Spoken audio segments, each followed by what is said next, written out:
प्रदेश कांग्रेस कार्यकारी अध्यक्ष व सुजानपुर विधायक राजेंद्र राणा की फेसबुक पोस्ट के बाद कांग्रेस और भाजपा के नेताओं की बयानबाजी पर खुद राजेंद्र राणा ने स्पष्टीकरण दिया है।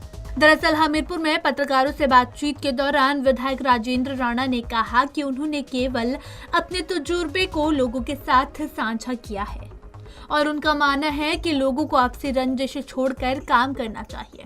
उन्होंने साफ कहा कि सोशल मीडिया पर अपने विचार साझा करना कोई गलत बात नहीं है।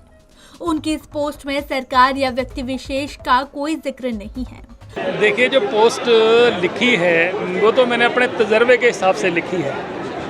मैंने कोई लाइन बोलता हूँ, उसको मीडिया जो है उसका विश्लेषण कैसे करता है वो तो मीडिया पे डिपेंड करता है, समाज उसको कैसा विश्लेषण करता है वो समाज पे निर्भर करता है। परंतु मैंने आज भी उसका विश्लेषण किया है और उसको मैं फिर दोहरा रहा हूँ कि मैंने कहा कि विवादों से बचिए, लड़ाई झगड़ों से बचिए। मैं नौजवानों को भी आज भी संदेश दिया है। और विवाद जो है हमेशा लड़ाई झगड़े, कोर्ट कचहरी, पुलिस, ये सब विवादों में जो एनर्जी लगाता है, आदमी परेशान होता है। इससे बचना चाहिए और इतिहास जो उसके इतिहास के पन्नों से कुछ सीखना चाहिए। इतिहास के पन्नों में दर्ज है कि महाभारत क्यों हुआ।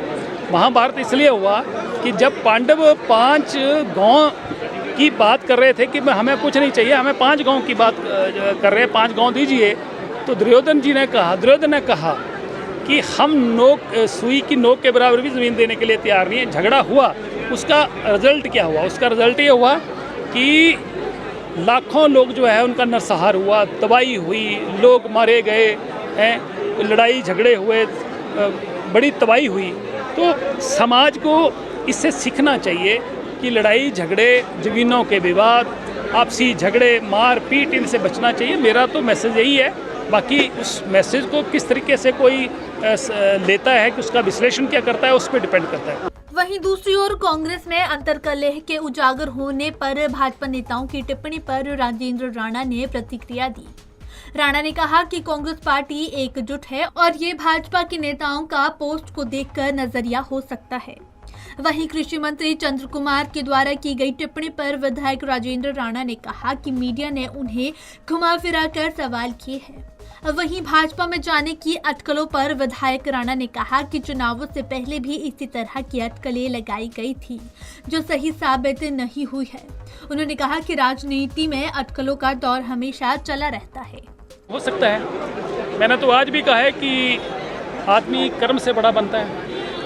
मैं मंत्री पद की किसी भी कोई इच्छा नहीं रख रहा हूँ। मुझे आज तक जो पार्टी ने आदेश करा, वाई इलेक्शन हुए, कॉरपोरेशन के इलेक्शन हुए, जहाँ जहाँ जिम्मेवारियाँ लगाई हम वहाँ गए। हमने तो कभी क्लेम ही नहीं कर रहे हैं, मेरे मुंह से कभी भी कोई शब्द निकला हो कि मैं मंत्री बनना चाहता हूँ, ऐसा तो हमने कभी नहीं कहा। पार्टी ने जहाँ जहाँ जिम्मेवारी लगाई हमने उसको निभाया है और आगे भी जो पार्टी का आदेश होगा हम पार्टी के साथ जुड़े हैं। पार्टी जो कहेगी उसको करेंगे। और सब लोग मंत्री नहीं बनते हैं।